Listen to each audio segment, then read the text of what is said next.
শুরু করেন আর একটু নিচে নামাতে হবে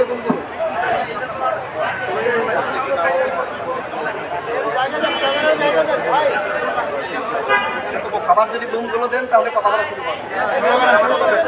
সংগ্রামী সাথী ও বন্ধুগণ, গণ অধিকার পরিষদ ঢাকা মহানগর দক্ষিণের পক্ষ থেকে আজকের এই মশাল মিছিলের আয়োজন করা হয়েছে। আপনারা জানেন গতকাল জাতীয় পার্টির পক্ষ থেকে গণ অধিকার পরিষদের সংগ্রামী সভাপতি জনাব আব্দুল হক নূর এবং সাধারণ সম্পাদক রাশেদ খান আমি সহ বরিশালের প্রায় শতাধিক নেতাকর্মীর নামে মিথ্যা এবং হয়রানিমূলক মামলা গ্রহণ করার নির্দেশনা দিয়েছে আদালত।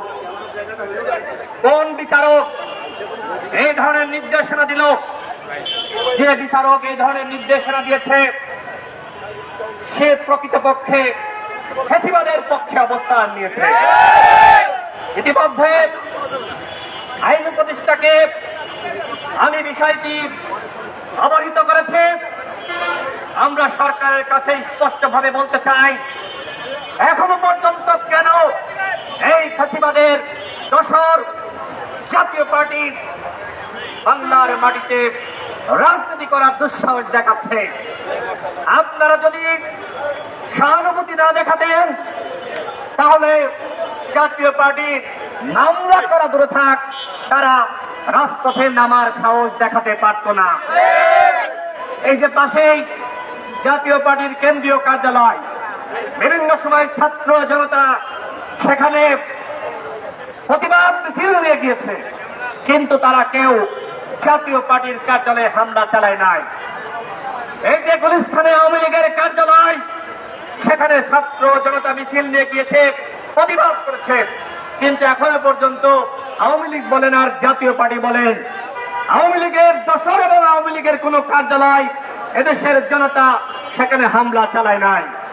কিন্তু আজকে তারা এই মামলা করে যে ধরনের প্রেক্ষাপট তৈরি করছে, ছাত্র জনতাকে ক্ষুব্ধ করছে, যদি সরকার জাতীয় পার্টিকে নিষিদ্ধ না করে তাদের সাংগঠনিক কার্যক্রম বন্ধ করার উদ্যোগ গ্রহণ না করে, তাহলে ছাত্র জনতা জাতীয় পার্টির কোন কার্যালয়ের ইট পর্যন্ত রাখবে না।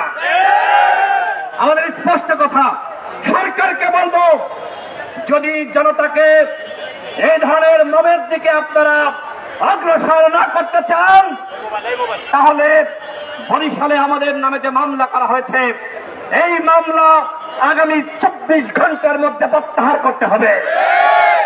আমরা 2018 সাল থেকে সংগ্রাম করে আসছি। 24 সালের গণ অভ্যুত্থানে গণ অধিকার পরিষদের সভাপতি নুরুল হক নূর গ্রেফতার হয়েছে। ইতিমধ্যে হাবিবুর রহমান রিজু বলেছেন গণ অধিকার পরিষদের 11 জন শহীদ হয়েছে, আমাদের অগণিত নেতৃবৃন্দ গুলিবিদ্ধ হয়েছে, হামলা মামলার শিকার হয়েছে।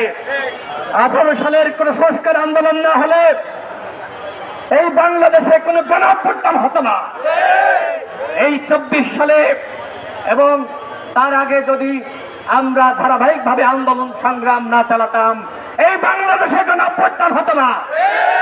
এই গণ অভ্যুত্থানের শক্তি গণ অধিকার পরিষদের নামে যে ধরনের চক্রান্ত ষড়যন্ত্র শুরু হয়েছে, মামলা করে আওয়ামী লীগ আমাদের দমন করতে পারে নাই, অথচ অন্তর্বর্তীকালীন সরকারের আমলে মামলা দিয়ে আমাদেরকে দমন করার ষড়যন্ত্র শুরু হয়েছে।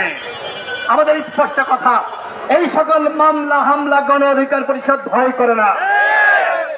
গণ অধিকার পরিষদকে যদি অন্তর্বর্তীকালীন সরকার মনে করে এই ধরনের মামলা দিয়ে দমন করবে, তারা যদি মনে করে আমাদের অগ্রযাত্রাকে থামিয়ে দিবে, এই অন্তর্বর্তীকালীন সরকার সেটিও করতে পারবে না।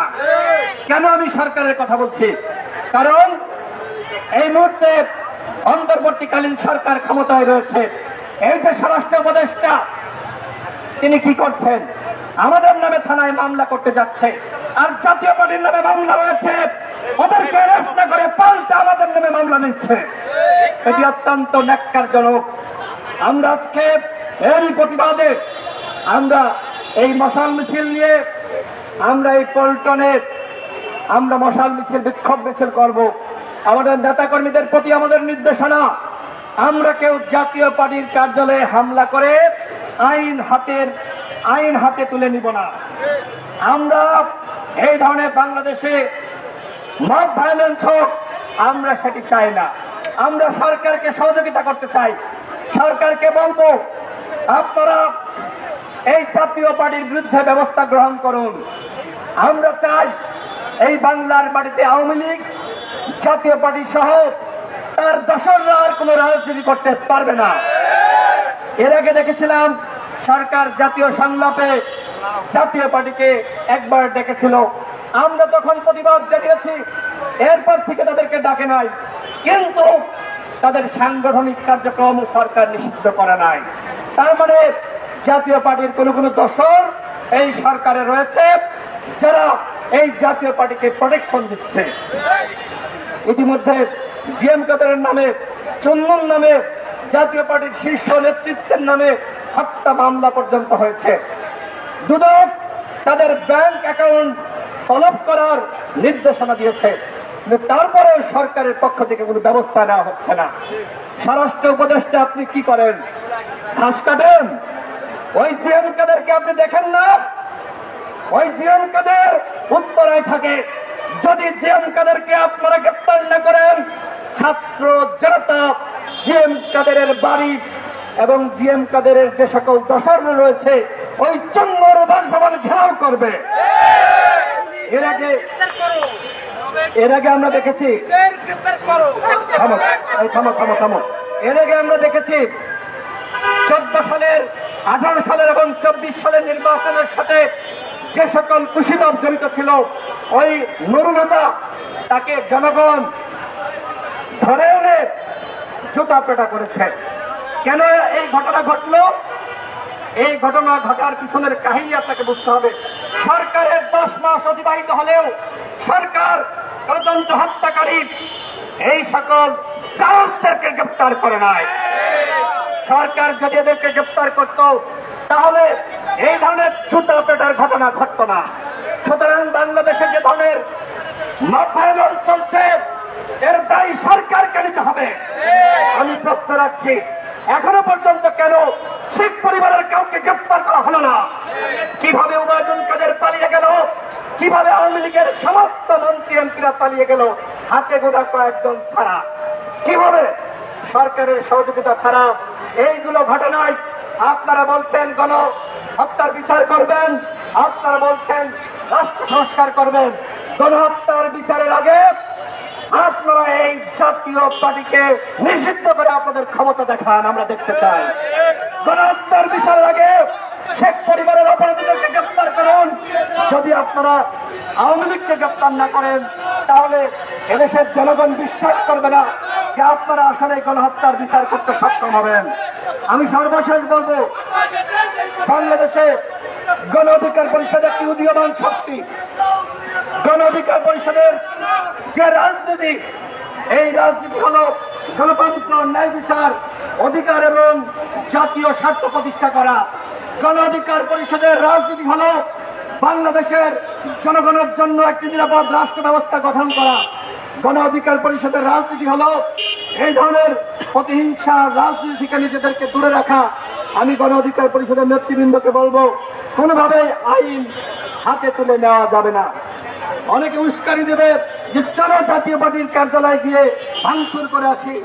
আমরা জাতীয় পার্টির কার্যালয় থেকে ইট খুলে আনি।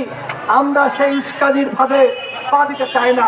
আমরা সরকারকে বলতে চাই, আপনারা 24 ঘন্টার মধ্যে আমাদের সাথে অন্যায় করা হয়েছে এই অন্তর্বর্তীকালীন সরকারের আমলে মামলা দেওয়া হয়েছে। এই মামলা 24 ঘন্টার মধ্যে যদি আপনারা প্রত্যাহার না করেন, এর পরবর্তীতে যে আন্দোলন বাংলাদেশে শুরু হবে সেই আন্দোলন বন্ধ করতে পারবেন না। আমি নিজে আইন উপদেষ্টাকে ইতিমধ্যে জানিয়েছি যে বিচারক, যে ম্যাজিস্ট্রেট এই ধরনের মামলা গ্রহণের নির্দেশনা দিয়েছে তাকে বরিশাল থেকে অবশ্যই প্রত্যাহার করতে হবে। তার দুঃসাহস, কত বড় দুঃসাহস! সে 24-এর এই বিপ্লবীদের নামে মামলা গ্রহণ করার নির্দেশনা দিয়েছে। নিশ্চিতভাবে আওয়ামী পরিবারের কেউ না হলে, জাতীয় পার্টির দোষর না হলে এই ধরনের নির্দেশনা দেওয়ার আগে শতবার সে ভাবত। যেহেতু সে ভাবে নাই, সুতরাং আমাদের ভাবার সময় নাই। 24 ঘন্টা সময় দেওয়া হলো, এর মধ্যে অবশ্যই এই ম্যাজিস্ট্রেট নামদারি জাতীয় পার্টি আওয়ামী লীগের দোষর তাকে প্রত্যাহার করতে হবে এবং একই সাথে আমাদের নামে যে মামলা করা হয়েছে সেই মামলা প্রত্যাহার করতে হবে। আজকে যারা এই মশাল মিছিলে উপস্থিত হয়েছেন, আপনাদের সকলকে শান্তিপূর্ণভাবে মিছিলে থাকার আহ্বান জানাচ্ছি। মিছিলের সামনে আমি থাকবো, আমাকে আবার টেক করে কেউ এদিক সেদিক যাবেন না। আমরা গণ অধিকার পরিষদ, আমরা সরকারের উপরে দায়িত্ব দিচ্ছি। আমরা নিজের আইন হাতে তুলে নিতে চাই না। আমরা বাংলাদেশে শান্তির বার্তা নিয়ে রাজনীতি করছি। খবরদার কেউ অশান্ত হওয়ার চেষ্টা করবেন না। ঢাকা মহানগর দক্ষিণকে ধন্যবাদ। এই মুহূর্তে মিছিল শুরু হবে। আসসালামু আলাইকুম।